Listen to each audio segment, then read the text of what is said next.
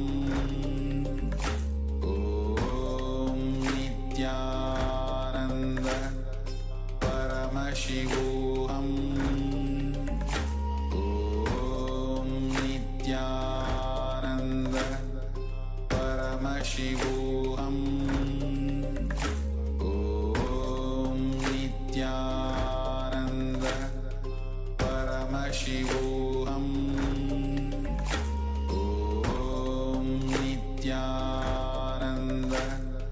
Paramashivoham Om Nityananda Paramashivoham Om Nityananda Paramashivoham Om Nityananda. Yes, Nityanandam, and welcome back. And beautifully, we have learned about the true renunciation. Swamiji completely redefines what we understand as true renunciation, understanding that renouncing out of inability to manifest wealth is not true renunciation. This is powerlessness. It's a life negative space. Swamiji says the right or the true renunciation is having the right relationship with money. It's essentially completing with all the powerlessness that we have. So this is what now we'll be focusing on during the exercise that we will be doing. And first, a few of the powerful cognitions from the session that we just went through. Try to, whenever you are consciously imagining the fantasy going on inside, just remember, catch yourself.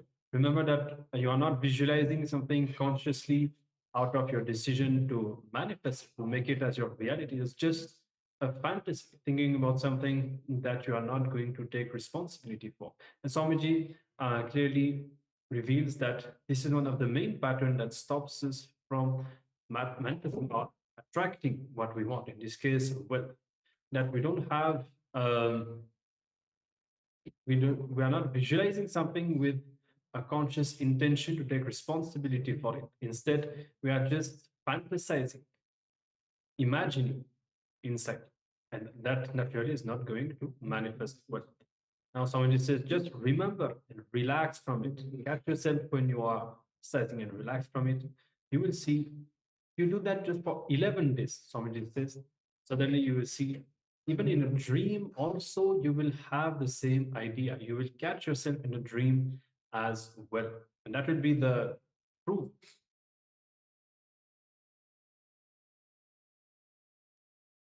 That will be the proof for you that you have stopped this pattern of fantasizing.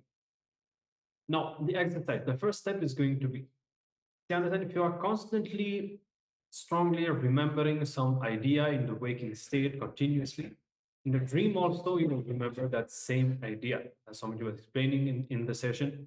And now, you're going to first looking and pen down, let's say 10 such ideas and experiences that you had. If you can recollect times in your life when you really strongly thought about something throughout the day, a certain idea was there in your inner space and you saw it manifesting in your dream, either positive or negative, whatever it is. Just take a few moments to looking and see if you already had this experience. So you can start with this. You can get your book and your pen and look in, identify, let's say 10 such experience.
All right, so we'll be moving to the next step now.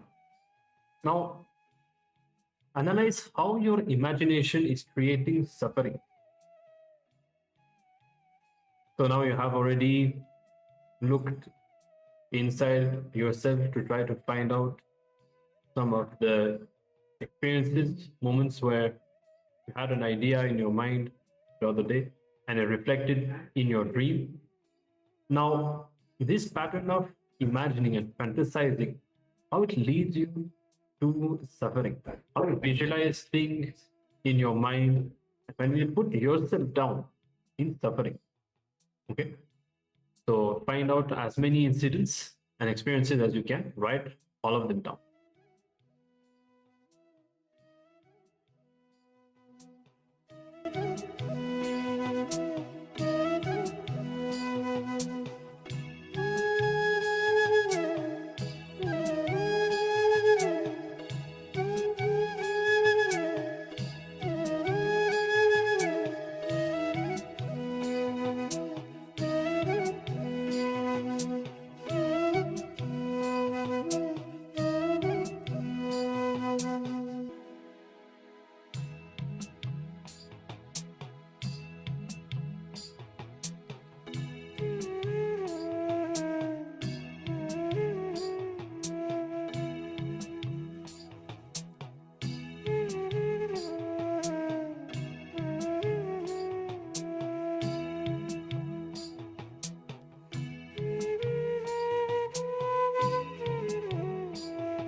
Yes. So hopefully you have completed the assignment. Now, remember that this pattern of imagination brings suffering.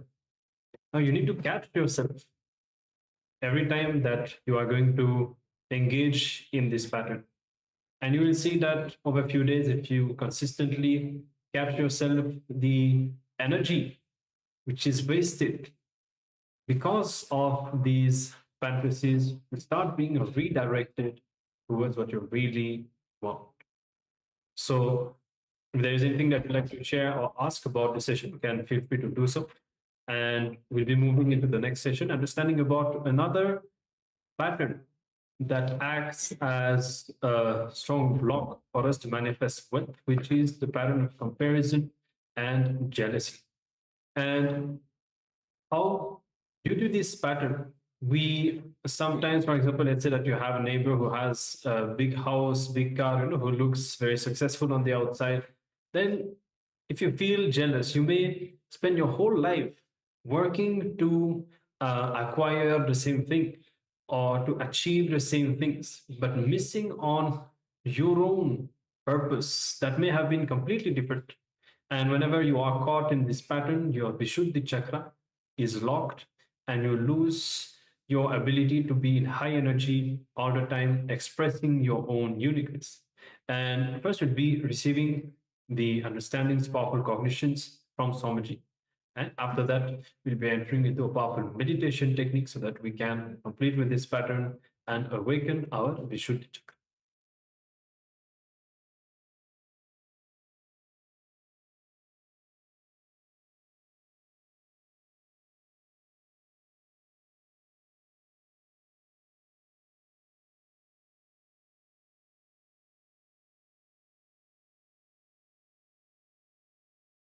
Next pattern we will work on is the pattern of jealousy and comparison. Vishuddhi chakra, throat center. The thought pattern of jealousy and comparison.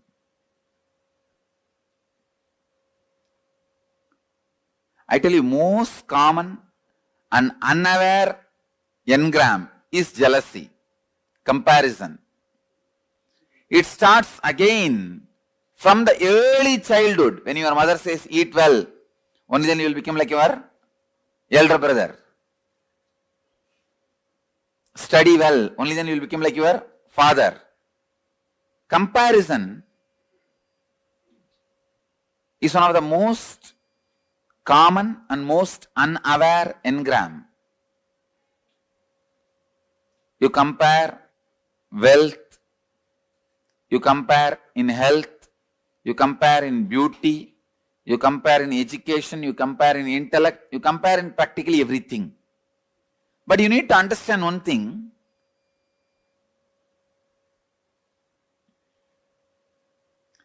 God is not an engineer to do mass production. Only in mass production you can compare one product with another. God is an artist. He paints each one of you. He designs each one of you. He carves each one of you. How can you compare between one art piece and another art piece? You are unique. Each one of you are unique. All of you are not equal. No. All human beings are not equal. No. All human beings are unique. It's like each human being is a unique flower. Uniqueness flowers in you. Fulfillment flowers in you when you realize your uniqueness more and more and more.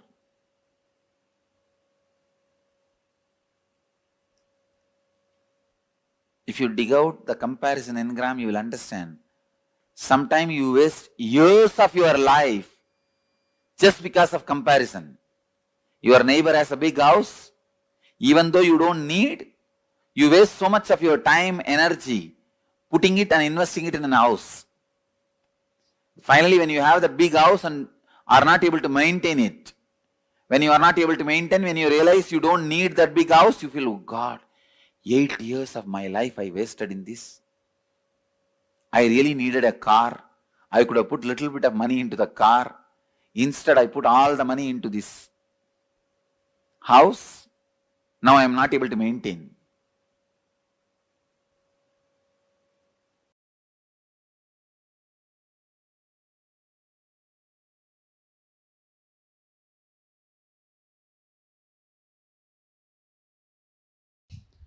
Please understand, if you are struggling with money, you are enjoying the struggle.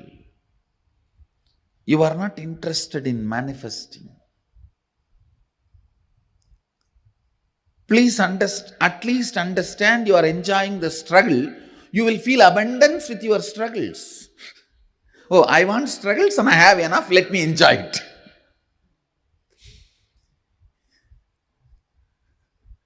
At least feel abundance.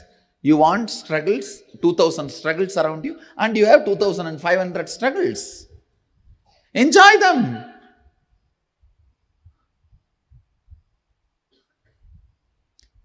Please understand, there is no such thing as struggling with money. If you want to have struggles, you will have struggles.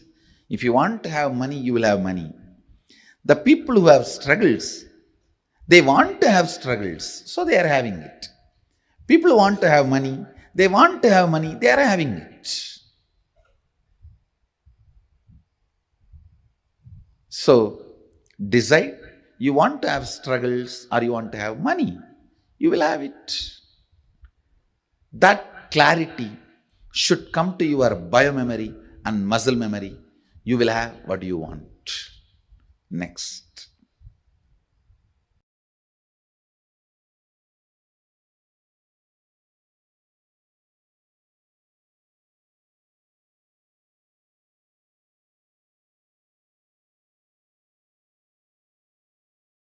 Please understand, in each of this, you have your vested interests.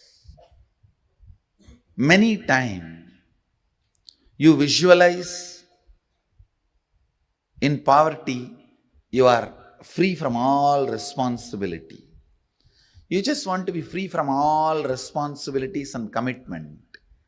Then you constantly visualize, entertain, cherish the poor life. When it actually lands on you, you say, no, this is not what I wanted. Without knowing what is going to come, you cherish, visualize, entertain a thought current. After you attract that, you think, oh God, I think I missed it. Please understand, universe is intelligent and compassionate. It gives you only what you ask for, never anything else. And if you have manifested poor health, unhappy relationship, poverty, look in why you manifested. Why you manifested.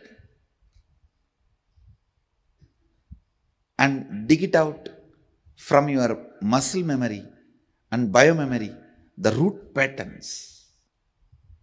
Why you manifested poor health, poverty, unhappy relationships, and complete it. You will understand you always manifested only what you wanted, knowingly or unknowingly.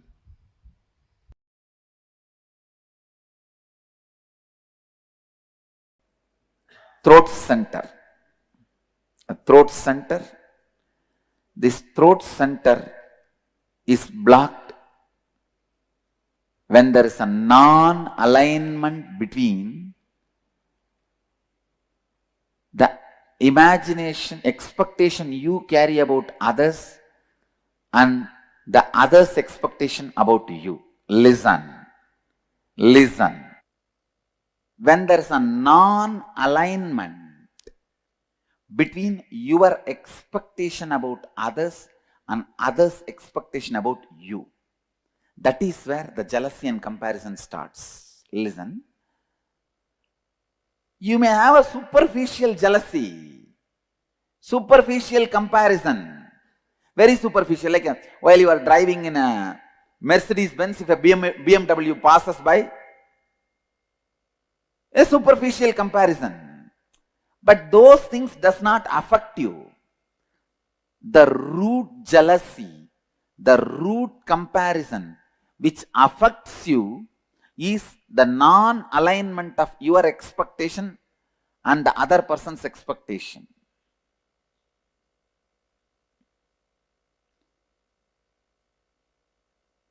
How many of you have in your life the non-alignment between your expectation towards them and their expectation towards you? Both of them are not in alignment. Then you have a problem in throat center. Anyakara is what you believe and project others to be for you as per your understanding. Listen. These are all like a legal definition. Anyakara is what you believe and project others to be for you. In this example, what I expect you for me and how I tell that to you. Clear? For example, now I am expecting Bhagavan to build a temple in Dallas, so I am expressing it to him. This is my Anyakara. He expects me should always honor all the words I utter and fulfill them. That is his Anyakara about me. Clear? But now there is a non-alignment where I am fulfilling but he is not ready to fulfill. Clear? So his throat has a problem.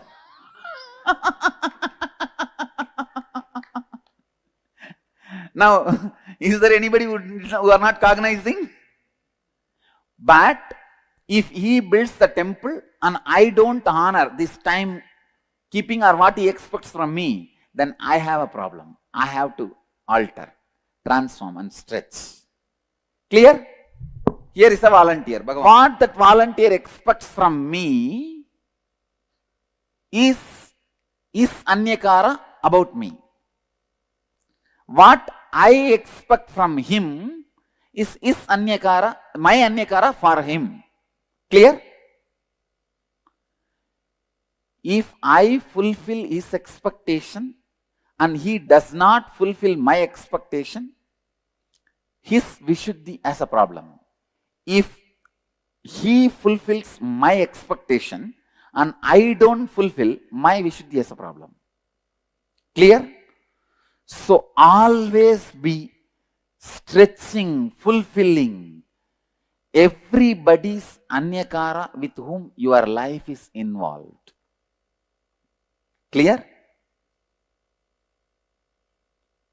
Still anybody? Not clear? Come on, come to the mic. If you complete that, you cannot fulfill his expectation.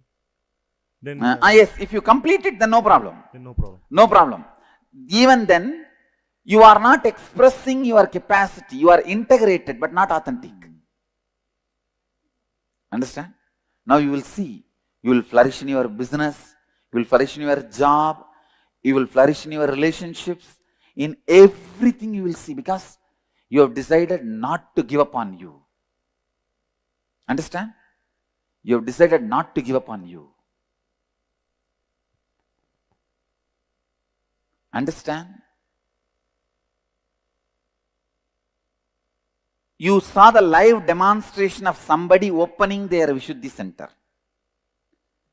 When he said he will not, his Vishuddhi was locked, The moment he decided he is going to do, his Vishuddhi opens. So I tell you, not giving upon you and others is the way to open the Vishuddhi. Don't give up on people. I demonstrated, I don't give up on him. I was very authentic with him. Even if he does not want to do, I did not force him. I just left it. But I am not going to give up on him. I am going to wait. I'll wait and see to it he realizes sometime. When I carry that cognition, I am going to wait. Immediately he realizes.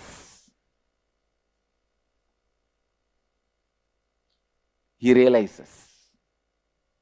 So in all those moments, understand, my decision not to give up on you is the one which is pulling you up.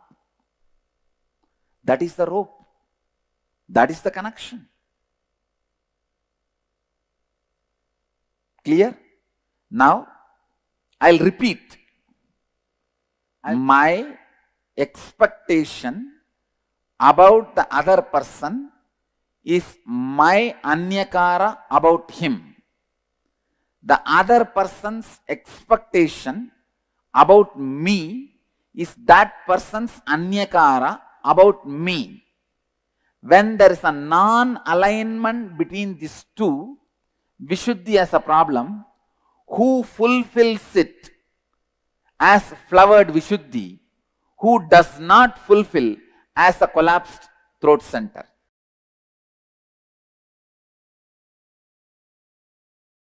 Now listen.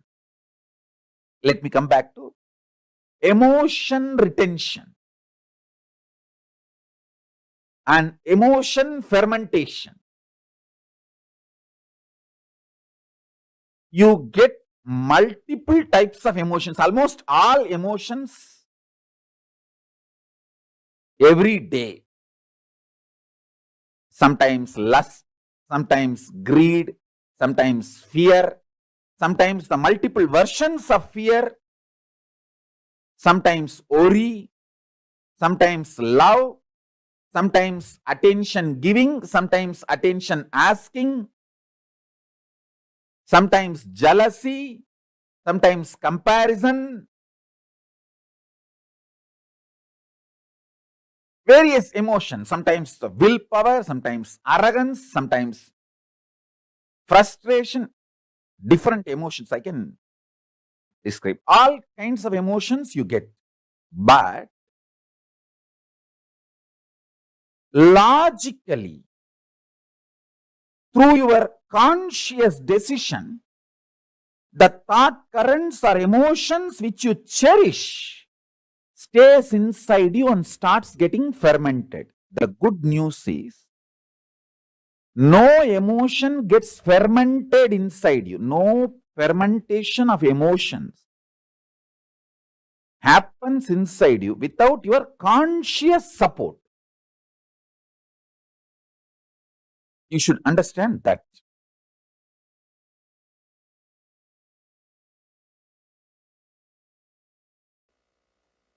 Please understand, I am talking a practical science. Listen. I am giving you the essence.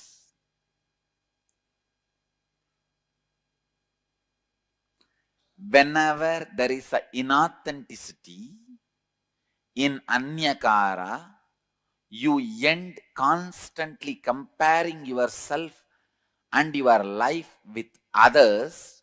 You end up with jealousy, hurt, anger, suffering. Then you are caught in comparison and jealousy. Jealousy is outcome of deep, innate violence you carry. Listen, I am putting it in a better way. Please understand, when somebody expects something from you, when their image about you demands your expansion, you are not interested in expansion. The violence you have, you show towards them as jealousy, saying, you expect this from me? Come on, now I will expect this much from you. You prove. Getting it? Cognizing it?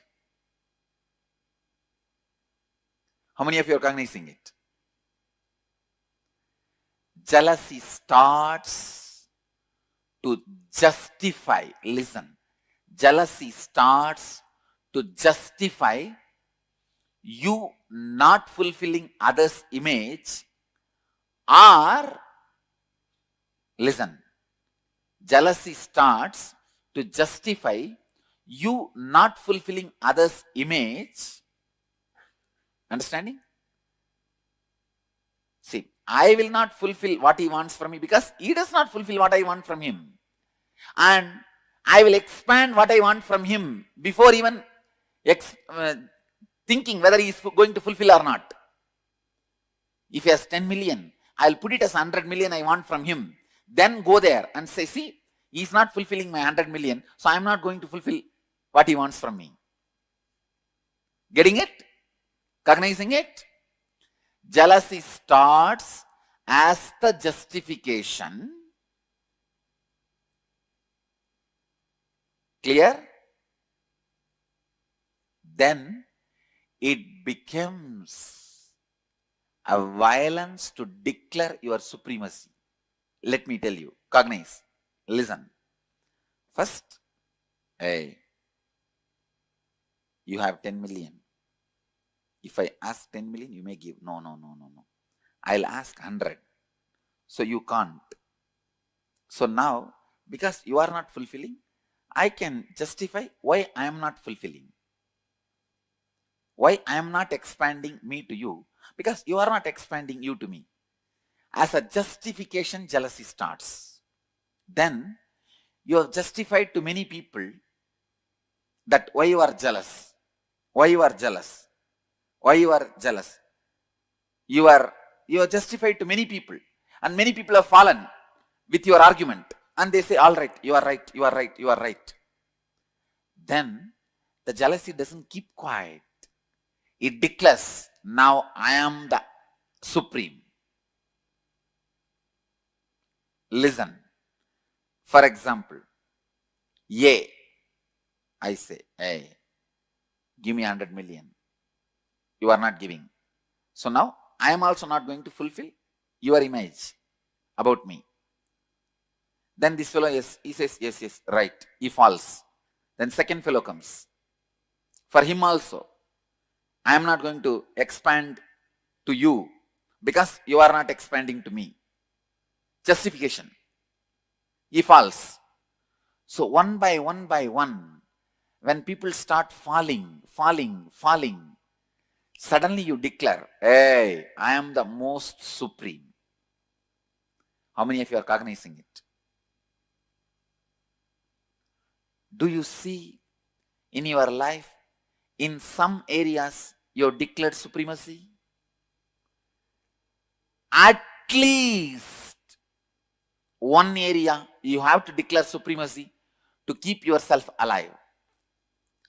If you don't declare supremacy, even in one place, you cannot tolerate you. How many of you are cognizing me?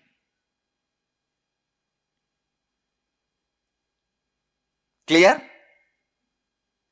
Where you declared supremacy is the root jealousy suffering pattern with which you are struggling.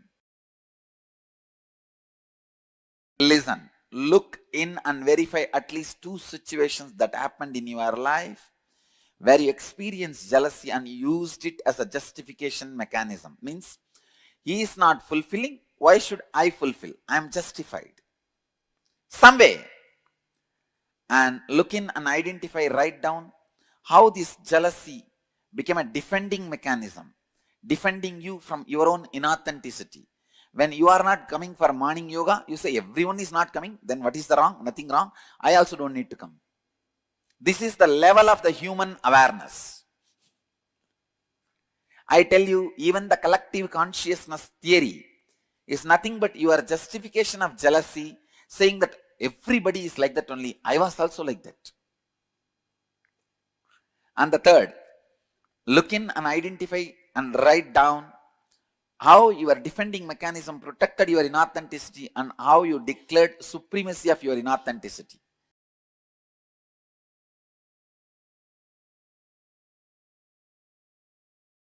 People who are able to be energetic, alive, active, sharply thinking, strategizing, without the peer pressure of jealousy, comparison, they are going to accumulate exorbitant amount of wealth.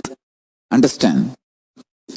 All the people who can function, think, work, get excited only by peer pressure, jealousy, comparison are just going to dry and wither out, because all the peer pressure, jealousy, comparison, everything is going to be taken away from life. If your mental setup is such, you can think only with peer pressure, jealousy, comparison, you don't have a future. Your active, excited hours will drastically drop down to 5%. You will be almost in depression, low mood, non-thinking, non-excited, inactive. Whoever is able to excite themselves with powerful cognitions, in tune with the cosmos, you are active just because you feel like enriching the world, supporting the world, contributing to the world.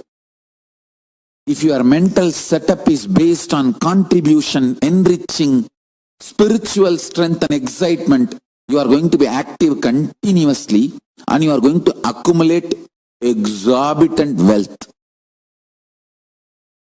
Because all the wealth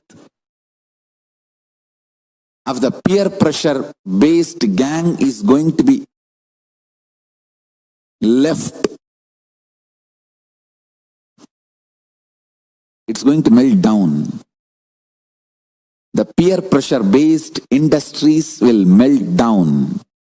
Contribution based industries will shoot up.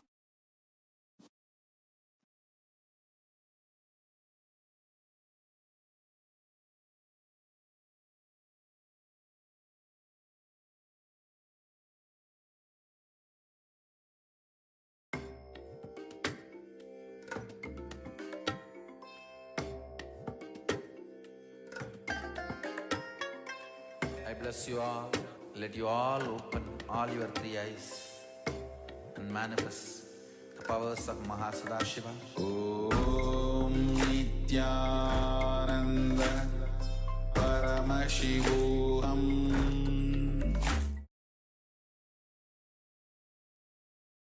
Yes.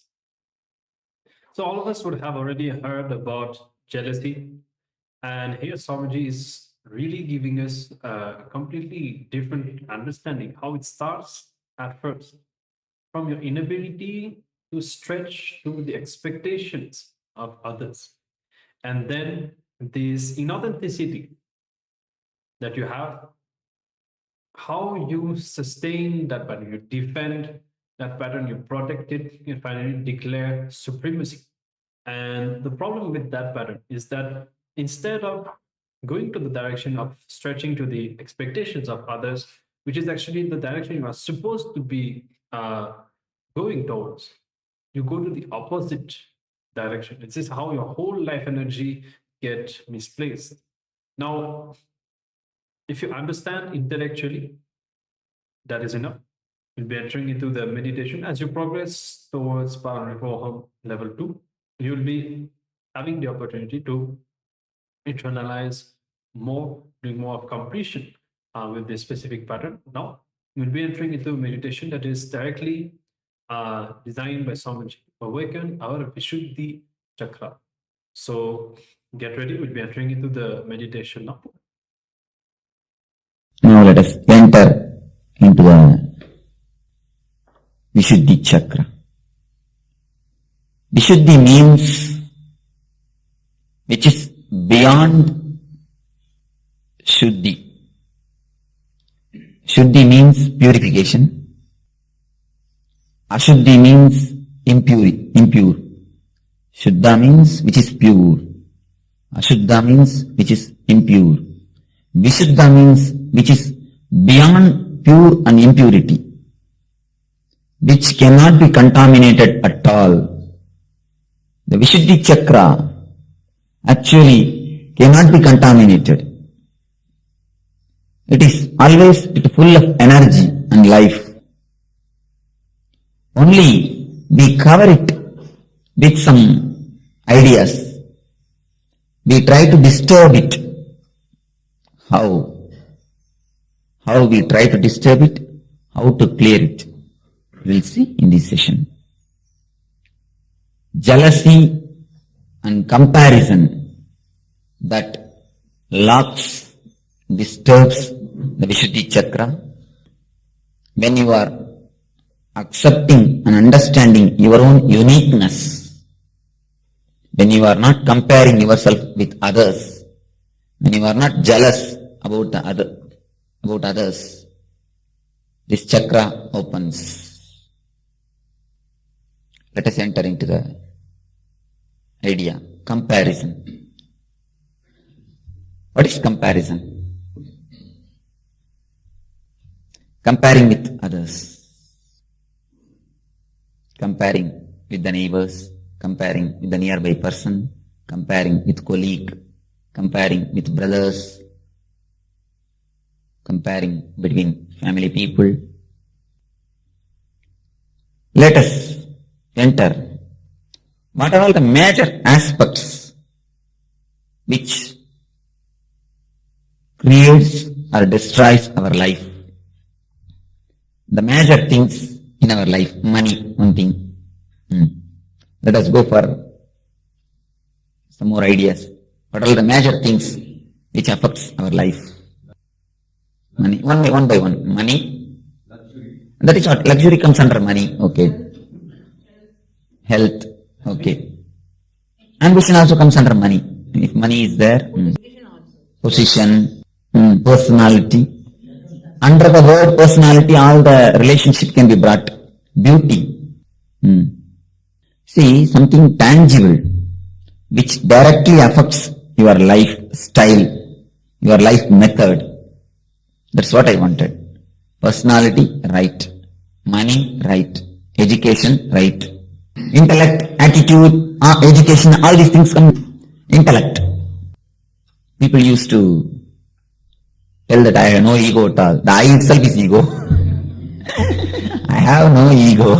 The first word I is ego. It's a vague word. Directly you can't do anything about ego. I'll explain what is ego. Because this chakra is something to do with ego only. Let us. A direct word ego, people we feel get frightened. If I say that you have to kill the ego or drop the ego, immediately they drop me instead of dropping the ego. So, I don't touch the word ego. I go in a diplomatic way to touch the ego. Because dropping the ego is almost like an operation.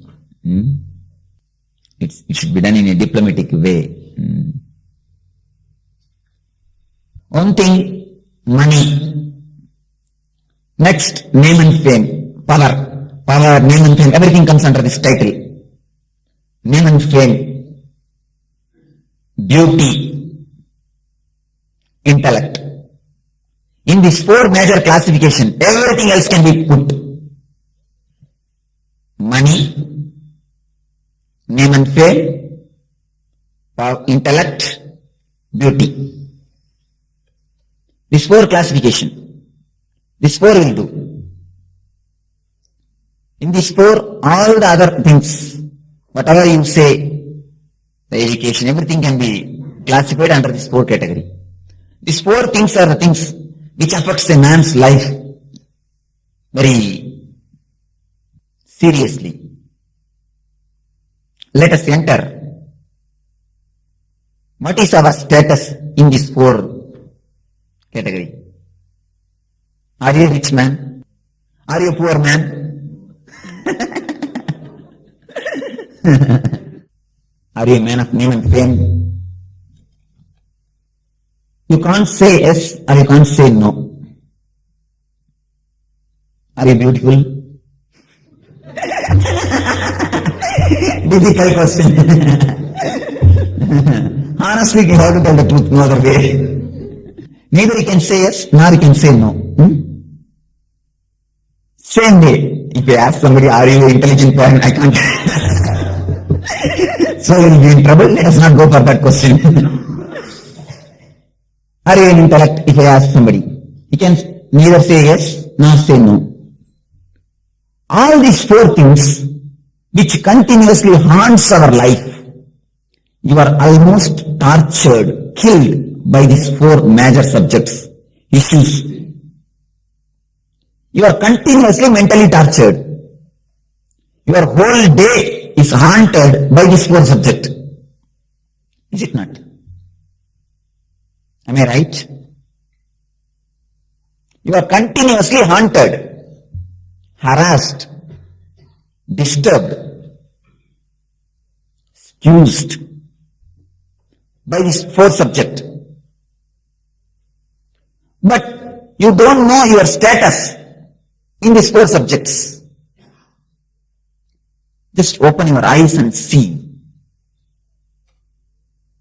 You are creating your own suffering without having any clear data.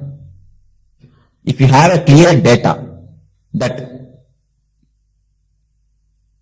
you have such and such a problem, and if you suffer, okay, we can leave it. All right, you suffer. But you have no clear data, you have no clear concept, you don't have any clarity, but you continuously suffer. Why? Just now you all told, you can neither say, I'm a rich man, nor say, I'm a poor man. Because there's a big queue. In front of you, thousands of rich people are standing. Behind you, thousands of poor people are standing. It's this side also infinite, and this side also infinite. Same way beauty. This side also infinite, this side also infinite. Where is the scale for beauty? No scale. An intellect. This side also infinite, this side also infinite. Name and fame. Same thing. You are suffering. If your suffering is dependent on reality, if you are suffering because of this mic, if you are suffering because of one sword, then your suffering is worth suffering. Nothing can be done. We have to remove this, or we have to do something. If you are suffering due to some tangible reason, due to some tangible thing, due to reality, then we can do something about your suffering. We can eradicate, or if we can't eradicate, at least we can leave it. No, it can't, nothing can be done. We have a clear picture whether we can help you or we have to leave you. But here, the reason itself is not clear. You are not suffering because of reality. You are suffering because of comparative reality. This is the key. Be very clear. You are not suffering because of reality. You are suffering because of comparative reality. There are two types of existence. One is positive existence, another one is negative existence. This plant, these flowers, they are existing positively. If you want to remove it, you can remove it. If you want to handle it, you can handle it. If you want to take it and keep it here, you can keep it. But the darkness which is inside the room, that is negatively existing. Can you do something about the darkness? If you want to remove the darkness, can you remove the darkness? Can you handle the darkness? No. Just like a darkness negatively existing, your comparative reality, suffering also, is a negative existence. You can't do anything. If you want to remove the darkness, you have to throw light. Directly you can't do anything with darkness. Just like that. If you want to do something with your Vishuddhi chakra, just throw light. Just understand that you are neither rich man nor poor man. Instead of continuously looking this side, start looking this side. To satisfy yourself. To be direct. I don't say that don't grow. No, grow. Yearn. Do everything. But psychologically be in a freedom. Psychologically don't be tortured. Don't get tortured. If you are continuously tortured, haunted psychologically, your work, your profession will be disturbed. If you are continuously sick psychologically by comparing with others, if a next house person brings AC, your house temperature increases. If he brings AC, your house temperature automatically increases. Why? There's a beautiful song in Tamil. Aduthathu ambujatha paatela.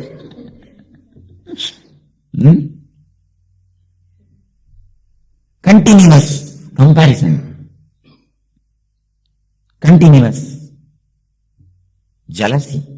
Continuously we are trying to live others' desire.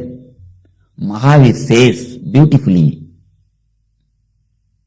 in Jain Sutras, when a man comes down to the earth, whatever quantity of food he eats, he is supposed to eat in his life will be sent to the earth. Same way, the Vedanta says, when a man comes to the earth, whatever he has to achieve in this life, the enough energy is sent along with him. If he has to become a collector, enough energy. If he has to become a crorepati, enough energy. Everything is clearly sent along with him. You are given 10,000 rupees and sent to Bangalore to bring 10,000 rupees worthy things. But as soon as you go there, after crossing Dodaballapur, you forget about why you started, with how much money you started, everything. With how much of energy you brought, everything is forgotten. And you make some friends in Bangalore, and you see what they are purchasing. Instead of you purchasing only for 10,000, you start purchasing for 20,000 or 25,000, 15,000. Who will pay the 15,000? And start suffering for it. That is what happens when you come down to this earth. You bring enough energy to live your life. What Mahavir says is not a lie or a theory. What he says is an experience. But after coming here, you start comparing with others. Became more greedy. Not only greedy, you change your route. You may have taken birth to become a doctor, but seeing your neighbor is engineer, you tend to that side.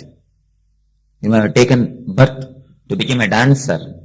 Seeing your sister is a painter, you try to jump into the painting. So instead of living our own life, we simply shift the center to different life. Somebody else's life. Then you don't live your life, you start living somebody else's life. If you live somebody else's life, how do you think that you will have a satisfaction that you have lived?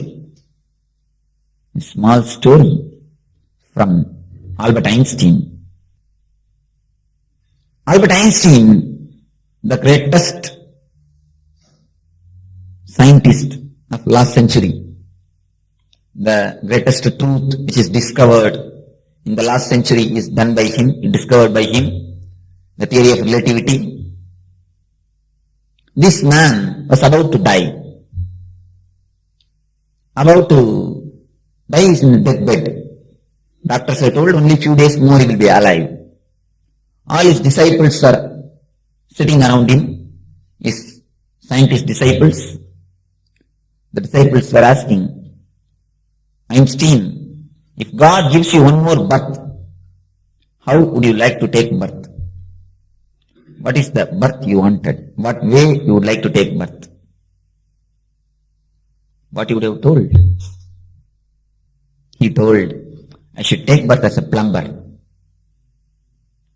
the woodworking plumber. Then scientists, the people have become simply wonderstruck, surprised. They asked, why? What happened? Why are you telling in that way? Einstein says, when I was a small boy, I wanted to become a plumber, a woodworker. In foreign, plumbers do the woodworking. In abroad, they are called wood plumbers. Here only, the name is different. People who work with wood and plumbing, wood plumbing. Anyhow, then these people asked why? What is the reason? Then Einstein replies, when I was small, I want to become a plumber. But when I went to learn the work, when I started learning, somehow my master has beaten me. Afraid to get beatings, I ran away from there and went and fell in the hands of scientists. And somehow I became an intellectual and I did all these things. Even though I have everything outside, I have money, name and fame, whatever you call it, all the four things. Even then I have everything.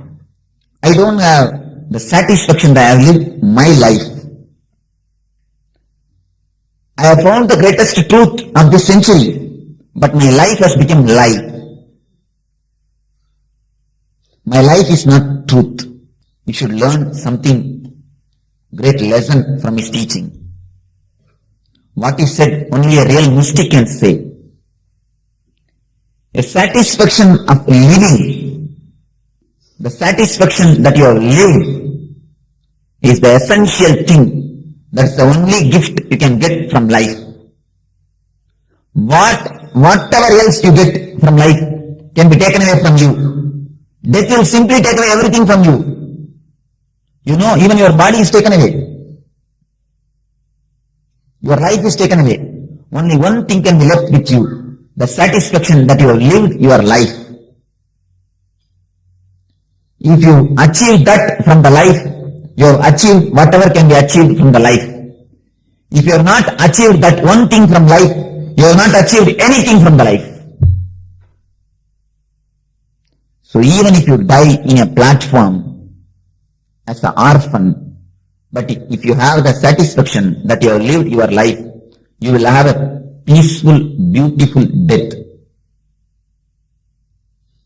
Otherwise, even if you die in an AC room, in the hospital ICU, top hospital's ICU, no, you will not have the satisfaction that you have lived, your life. A continuous comparison and continuous jealousy changes the root of your life. The negative existence, things which don't exist, haunts you in your life because you are unaware, because you are in low energy. That is what Upanishads say, Maya. Yama iti Maya, which is not there is Maya. But Maya is the cause for all our problems. Sorrows. Vedantis say Maya is the root cause for everything, for all our problems. What is the meaning of the Maya? Yama iti Maya, which is not there is Maya. How can you be haunted by which is not there? You can be haunted, you can be harassed, you can be nagged. Somebody who is existing, which is already happening, that is different. Somebody who is existing, if they nag you, it's okay. But you are nagged, by somebody who is not existing, who is not living, who is yama, who is not there. How can it happen? This is the way it happens. Which is not there, but which you create. The comparative reality. A continuous comparison with others.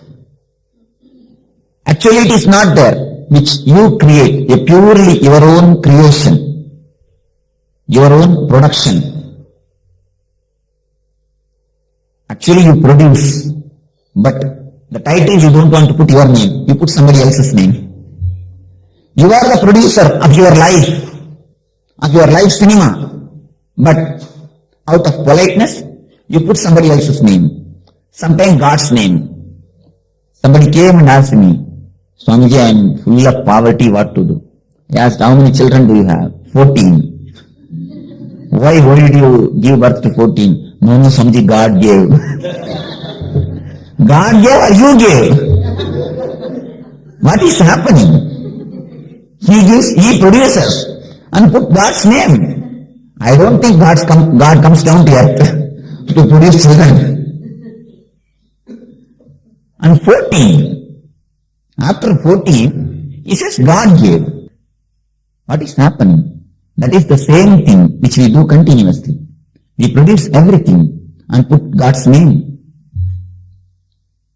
But God is not going to suffer. God has not come to me. I told, if God gave, let him come to me, I will answer to him. You go. Just trying to escape. You produce, but you put somebody else's name. But that is not the way. That is not going to solve your problems. This chakra is locked by comparison and jealousy. It opens, it gets unlocked by understanding your own uniqueness. Each and everyone is unique. The solution to open this chakra is given in a small story by a Zen Buddhist monk. Once a king came to see a Zen Buddhist master. You can ask, why always kings come to see their masters? Only kings can see masters. Be very clear. If a poor man comes, he may pray to me at the most for some welfare, some money, some of his problems. Only if a man who is already satisfied in the outer world, if he comes, he will ask for a real wealth from me. You go to Albert Einstein and ask, what is the 1 plus 1? You are wasting your time and his time. Surely he is not a Sardaji, so don't bother. You are asking your time and his time. You are wasting. The 1 plus 1 you could have asked any primary school teacher. Just like that. If you come to me and ask for some wealth, for some mundane affairs, of course I am going to answer. I am going to tell, I am going to give, or I am going to do. That is different. But a man who is satisfied completely with the outer world, if he comes, a man who knows everything about the basics, if he comes, he can directly argue about theory of relativity. What is meant by E equal to mc square? What is meant by energy and matter? He can discuss all these higher things with Einstein. The same way, if a king, the man who is satisfied with the outer plane, if he comes, he can have directly what I want to give. He can have directly what a life can give really. So the king went to Zen master and asked, Master, what is Buddha? He is asking, what is Buddha's state? What is meant by Buddha's state? Enlightenment. Master beautifully answers, the cypress in the courtyard is Buddha. Cypress means the plant which thani bush. The thani bush is called cypress. The thani bush which is in my courtyard is Buddha. King naturally is not able to understand. He asks, Master, please give some more explanation. And Master says, do you see just next to the thorny bush, a rose bush is also existing. Both are living nearby, continuously for many years. But not even once thorny bush tried to become a rose bush, and rose bush tried to become a thorny bush. If it happens in you, you are enlightened.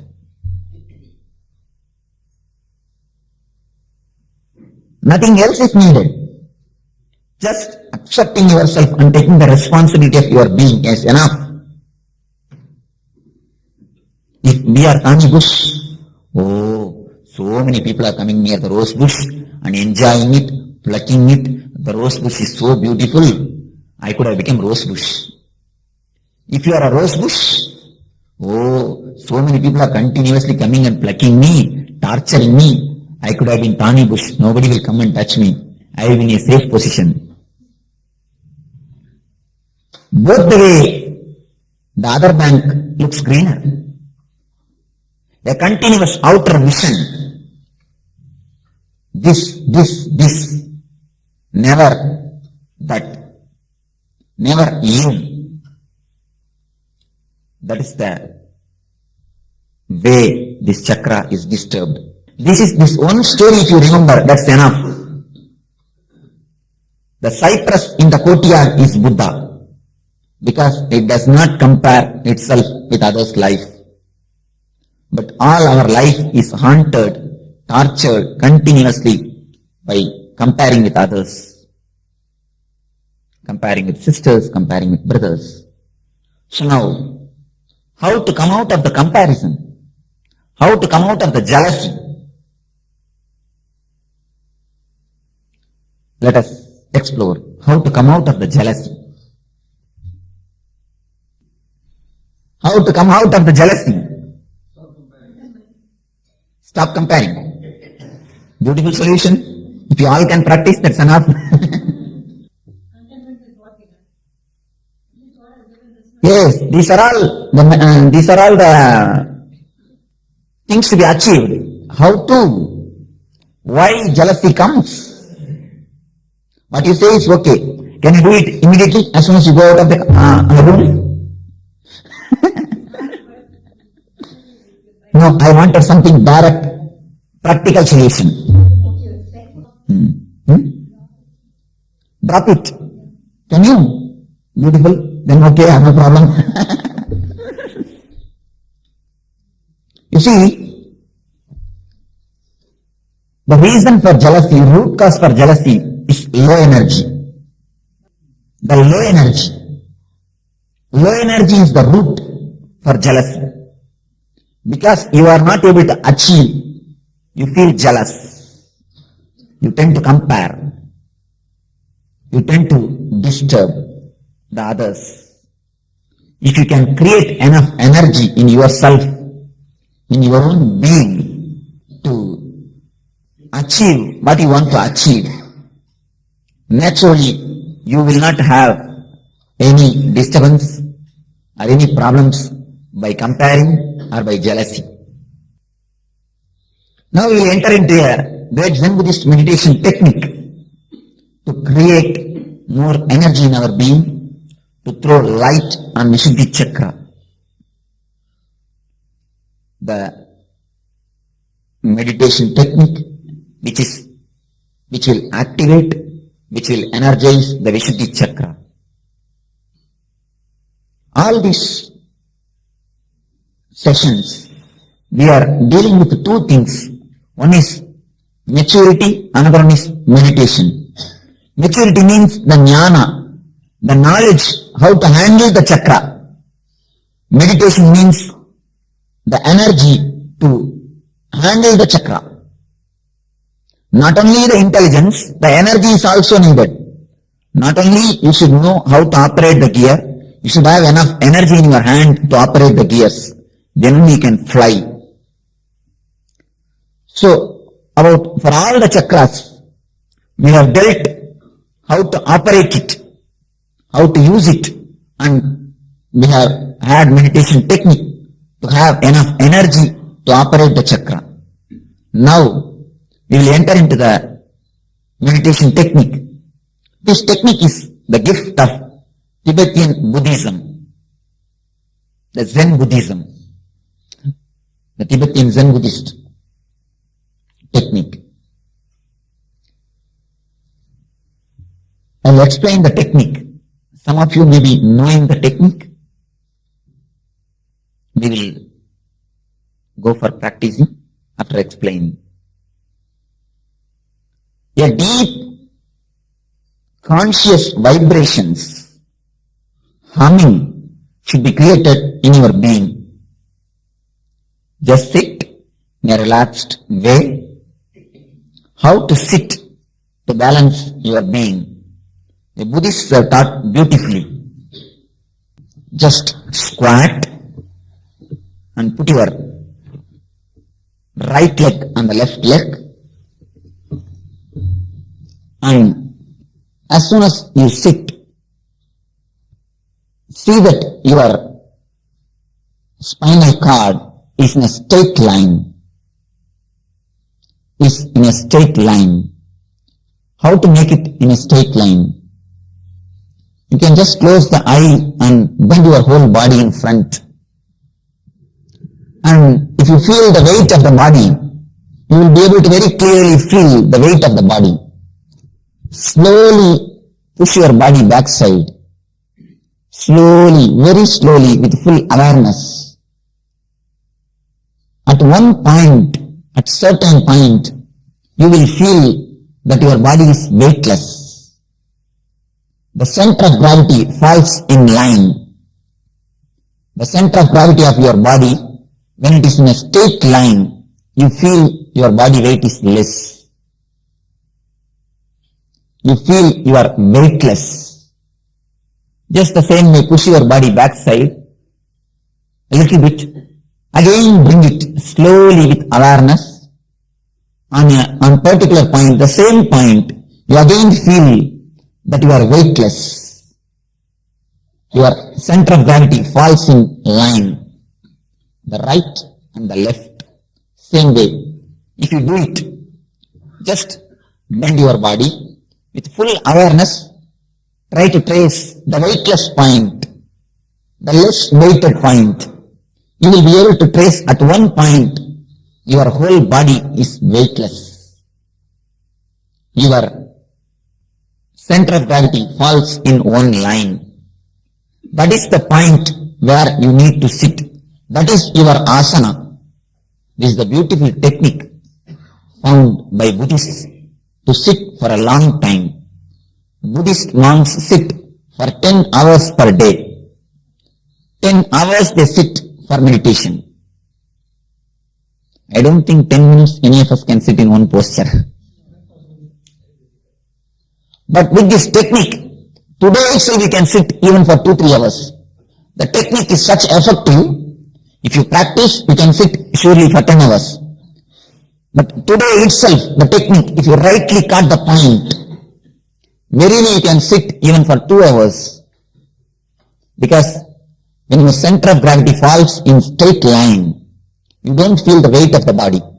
Even when you watch TV, when you are in the office, if you sit in this way, you will see your consciousness is not much disturbed.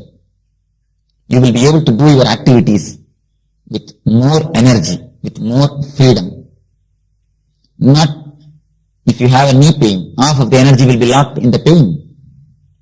If you have a dental pain, if you have a tooth pain, you will be doing dental meditation instead of transcendental meditation. So, what will you be doing? You will not be able to do whatever you want to do. So this posture will relieve you from the body. First, you will sit and then close the eyes. When I say close the eyes, completely close the eyes. I am not telling shut your eyebrows. What we are doing in the name of closing the eyes, when we open the eyes, we see all the images. We see all the pictures. When we close the eyes, we see the same negatives inside, the images flowing. Stop seeing everything. Just close the eyes. Feel that Both of your eyeballs have become like a stone. Feel that they become a stone. When you feel that they become a stone, the movements of eyeballs stops. Then simply you enter into the plane of no thought. Thoughts and eyeball movements are very closely related. When you stop one, the other will stop. If you stop the eyeball movement, the thought will stop. If you stop the thoughts, the eyeball movements will stop. Then once when we stop the eyeballs movement, then we'll start creating a humming, a vibration. Imagine your body as a hollow tube or a hollow vessel and create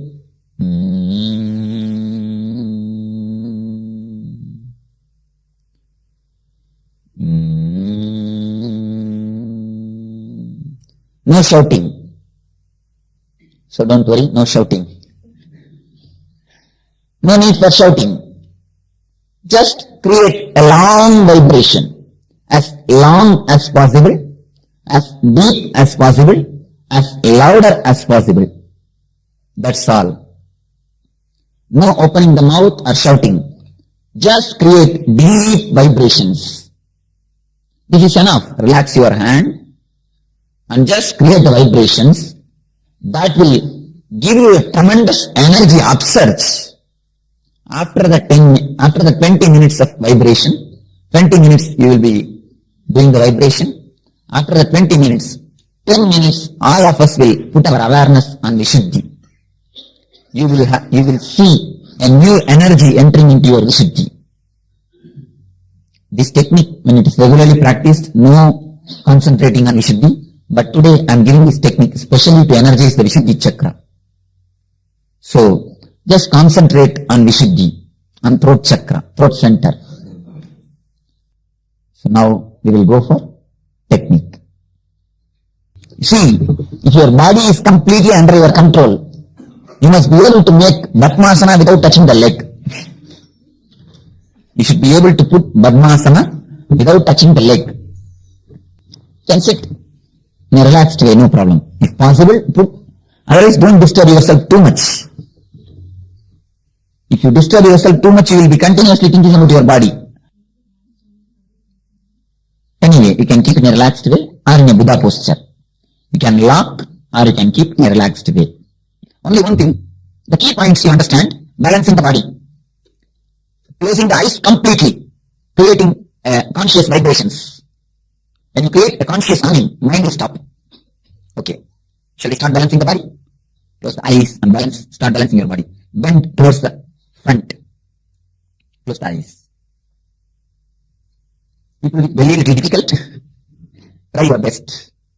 And feel the weight of your body. And slowly, very slowly, and try to push your body backside.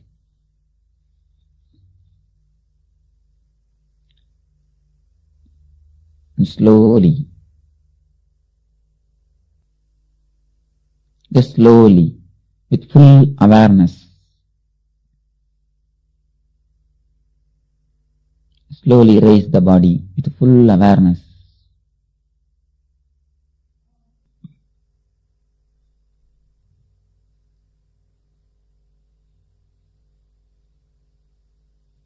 We will just bend towards right. Nicely, as much as possible, just bend. Then only you'll be able to find the point. And feel how your body is pulled towards the ground.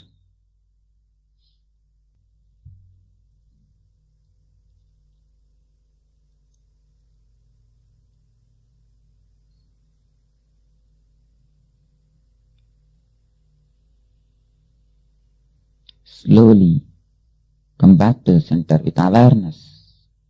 Then only you will be able to find the center point. The point in which you feel light, weightless. The point in which your center of gravity falls in straight line.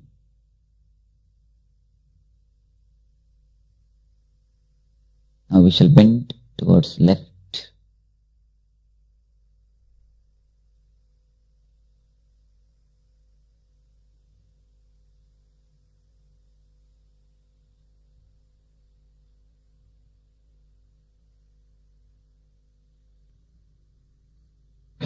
Slowly center your body.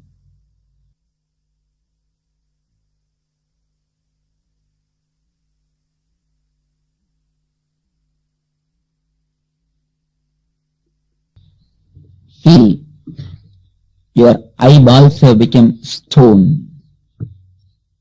Stop the movements of the eyeballs. Feel that your whole eyes and eyeballs became like a stone.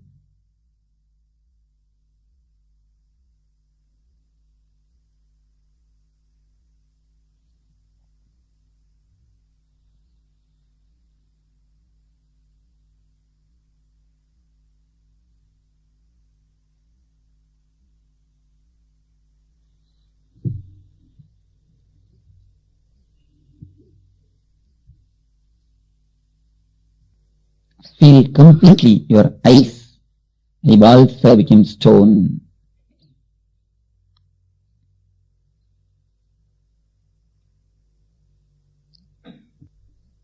Now start humming from your deep stomach.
Yes, you can relax from the meditation. And from this meditative space that we have created within us, so we'll be now transitioning towards the darshan preparations and preparing ourselves to receive Swamiji's darshan today. So we invite all the participants to stay tuned. You can invite your friends and families as well for Swamiji's darshan.